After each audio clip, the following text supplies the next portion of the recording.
जय जिजाऊ मित्रांनो, मी फिरदौस शेख डिजिटल बनव YouTube channel मध्ये आपले स्वागत आहे। मित्रांनो, आपले काही दर्शकांच्या क्वेरीज आहेत तर त्याचा सोल्युशन आपण या व्हिडिओ मध्ये पाहूया। आपले दर्शक कमेंट्स करतात, your application for the caste certificate verification has been non-compliance due to below reason non-compliance, insufficient document, incorrect application form।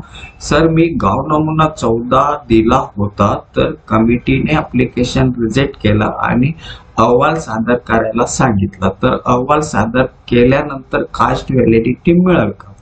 हे बघा, अहवाल जर तुम्ही सादर केला, आता याच्यात काय होतंय, तर तुम्ही गाव नमुना 14 म्हणजे जो दिलेला होता, तर गाव नमुना 14 तुम्ही दरवर्षी पण नव्याने काढू शकता। जी काय शासनाची फी असते ती फी भरून आणि तुम्ही तो गाव नमुना जो 14 आहे तो म्हणजे मिळू शकतो, त्याला काही प्रॉब्लेम नाही। आता समजा अनेक वेळा असं होतो की जुन्या जो रेकॉर्ड आहे तो म्हणजे वाळवी लागली किंवा नष्ट केला असं जर असेल आणि त्यांच्याकडे तो पुरावा आता सापडत नसेल, तर त्यांनी जो इश्यू केलेले जुने पुरावे आहेत त्याला तिथं सर्टिफाईड करून तो अहवाल तुम्ही प्रॉपर, म्हणजेच तुम्ही जर जो गाव नमुना 14 आहे तो जर तुम्ही म्हणजे खरखर म्हणजे त्या डिपार्टमेंट कडनं मिळवलेला असेल तर मग तुम्हाला अडचण येणार नाही। मात्र तुम्ही त्याच्यावरती काही फेरबदल करून आणि जर ते अपलोड केलेलं असेल तर मग तिथं अडचण नाही। नेक्स्ट क्वेरी आहे, सर मी लातूरहून फॉर्म भरला होता 20 नोव्हेंबरला, पण अजून माझी व्हॅलिडिटी आली नाही। हे बघा, ऍक्च्युली त्यांचा जो टाइम पिरियड आहे, क्रायटेरिया आहे तो म्हणजे 3 महिन्याचा आहे आणि अपवादात्मक परिस्थितीमध्ये आणखी 2 महिने म्हणजे 5 महिने, तर 5 महिन्यामध्ये ती कास्ट व्हॅलिडिटी मिळते। परंतु शैक्षणिक प्रकरण जी आहे जात पडताळणी समिती ही लवकर म्हणजे 3 महिन्याच्या आत निपटारा करण्याचा प्रयत्न करते।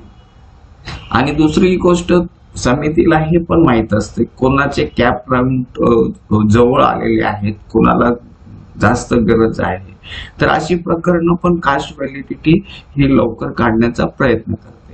तरी तुम्ही जर 3 महिन्यापेक्षा जास्त झाले असेल तर एकदा तुम्ही समितीमध्ये जाऊन संशोधन अधिकारी आहेत त्यांना भेटा, म्हणजे तुम्हाला ऍक्च्युअली त्याचा स्टेटस कळेल। आणि कधी कधी असं पण होतो का वेबसाईट वरती म्हणजे जी एरर असल्यामुळं किंवा वेबसाईट डाऊन असल्यामुळं आपल्याला आपली व्हॅलिडिटी झालेली असते आणि आपल्याला माहित नसतो किंवा तिथं जे वेबसाईट वरती इन प्रोसेस दाखवतो, तर एकदा तुम्ही समितीमध्ये जाऊन या म्हणजे तुम्हाला ऍक्च्युअल स्टेटस कळेल। नेक्स्ट क्वेरी आहे, कुणबी मराठा आणि मराठा कुणबी या जातीचा समावेश ओबीसी यादीत होतो का? हे बघा, आता जर ही केंद्राचं जर आपण लिस्ट बघितली तर याच्यामध्ये कुणबी, लेवा, पाटील, लेवा, पाटीदार, कुणबी। आता तुमचं इथं कुणबी मराठा म्हणजे कुणबीच्या तत्सम जाती ज्या आहेत ते त्याच्यामध्ये येतो, म्हणजे कुणबी मराठा, मराठा कुणबी यांना जे आहे कुणबीचा जे बेनिफिट आहेत सेंट्रलचे ते त्यांना नक्कीच भेटणार आहे। नेक्स्ट क्वेरी आहे, सर आजोबांच्या 1954च्या जुन्या 7/12 कोळी आडनाव आहे व नंतरच्या सर्व पेपरवर शाळेचे LC 7/12 सर्व जाधव नाव लावले आहे, तर जुने गजेट केले कुठे शोधायचे, ते कसे मिळेल?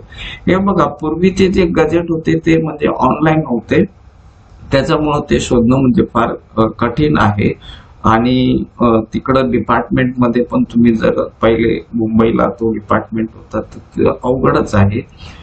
शोधा, जर तुमच्याकडे कुठं असेल तर ठीक आहे, नसेल तर मग तुम्ही इथं जे आहे तुम्हाला जे कोळी आडनाव आहे, म्हणजे आता तुमच्या जिल्ह्यामध्ये तुमची जी कास्ट आहे त्याच्यामध्ये कोणकोणते सरनेम्स वापरले जायचे आणि त्याच्यामध्ये कोळी, जाधव हे म्हणजे सरनेम वापरले जातात का नाही हे समितीला पण माहित असतो।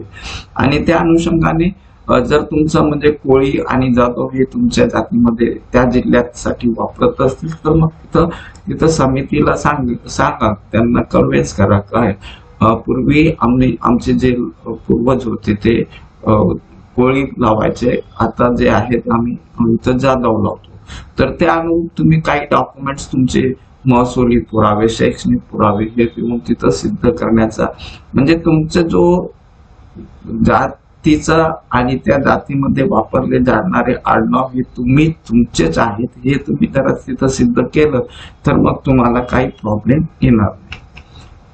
नेक्स्ट क्वेरी आहे सर, महसुली पुरावा नेमका काय असतो? जर महसुली पुरावा नसेल तर आजोबाची शाळेची टीसी असेल तर चालते का? हो, चालतंय. आता अनेक लोक असे आहेत ज्यांच्याकडे महसुली पुरावे म्हणजे संपत्तीच्या, शेती किंवा जमीन किंवा घर वगैरे हे याच्या संबंधित महसुली पुरावे असतात. आणि जर ते तुमच्याकडे जर नसतील तर शैक्षणिक पुराव्याने पण तुम्ही करू शकतात. अनेक जणांकडे महसुली पुरावेच नव्हते, पहिले पूर्वजांच्याकडे जर प्रॉपर्टी वगैरे काय नसेल तर त्यांच्याकडे महसुली पुरावे नसतात. तर मग तुम्ही जे आहे ते शैक्षणिक पुराव्याने पण तुम्ही तुमची कास्ट सिद्ध करू शकता. नेक्स्ट क्वेरी आहे सर, व्हॅलिडिटी एडिट होऊ शकते का मोबाईल आणि ईमेल? हे बघा, मोबाईल आणि ईमेल मी माग पण एक व्हिडिओ बनवला होता, त्याच्यामध्ये सांगितलं होतं का आता ऑनलाईनच्या प्रोसेसमध्ये तुमचा मोबाईल हा फार महत्वाचा आहे आणि तो तुम्ही परमनंट वाला जो मोबाईल नंबर आहे जो नेहमी तुमच्या वापरात असतो, जो कधीही तुम्ही बदलत नाही, तो द्यायचा असतो. आणि त्याचप्रमाणे ईमेल आय डी. आता अनेक जण काय करतात, ज्यावेळेस व्हॅलिडिटीचं ऍप्लिकेशन करण्यासाठी सायबर कॅफे मध्ये जातात त्यावेळेस मोबाईल नंबर हा म्हणजे कोणता टेम्पररी असलेला देता आणि नंतर तो मोबाईल नंबर गहाळ झाल्यानंतर तो जुना नंबर तुम्ही मिळवत नाही, दुसरा नंबर काढता. तर याच्यामुळे प्रॉब्लेम होतो. किंवा तुमची जी ईमेल आय डी आहे तो सायबर कॅफे वाले तो टेम्पररी कोणती तरी ईमेल आय डी बनवतो आणि नंतर मग ती ईमेल आय डी फॉरगेट झाली किंवा त्याला लिंक असलेला मोबाईल नंबर जर गहाळ झाला तर मग ती ईमेल आय डी पण मग तुम्हाला रिकव्हर करता येत नाही. म्हणून तुमचा mobile number, email I D हे फार महत्वाचं आहे आणि तो जर गेला नंतर मग एडिटची प्रोसेस सध्या तरी नाहीये. मग त्याच्यासाठी तुम्हाला जे काय दाखले वगैरे ते समितीला जाऊनच करावे लागेल. नेक्स्ट क्वेरी आहे सर, माझं एसटी कास्ट सर्टिफिकेट वर बर्थ दिसत नाही, दुसरी मागायला गेलं तर आम्ही फक्त 1 इयरचा डाटा ठेवतो. हे बघा, कास्ट सर्टिफिकेट जर तुमच्याकडे व्हॅलिडिटी नसेल आणि कास्ट सर्टिफिकेट हे तुमचे वर्ड्स व्यवस्थित दिसत नसेल तर बेटर वे नवीन कास्ट सर्टिफिकेट काढा आणि त्याच्यानंतर नवीन कास्ट व्हॅलिडिटीला अप्लाय करा. नेक्स्ट क्वेरी आहे, सर्व्हिस बुक वर हिंदू कुणबी लिहिलेले आहे, कास्ट व्हॅलिडिटी मिळतो? हो, सर्व्हिस बुक वरती तुमचा हिंदू कुणबी लिहिलेला असेल तर चालतंय, फक्त मानक दिनांकचा क्रायटेरिया तो तिथं कव्हर होणं गरजेचं आहे.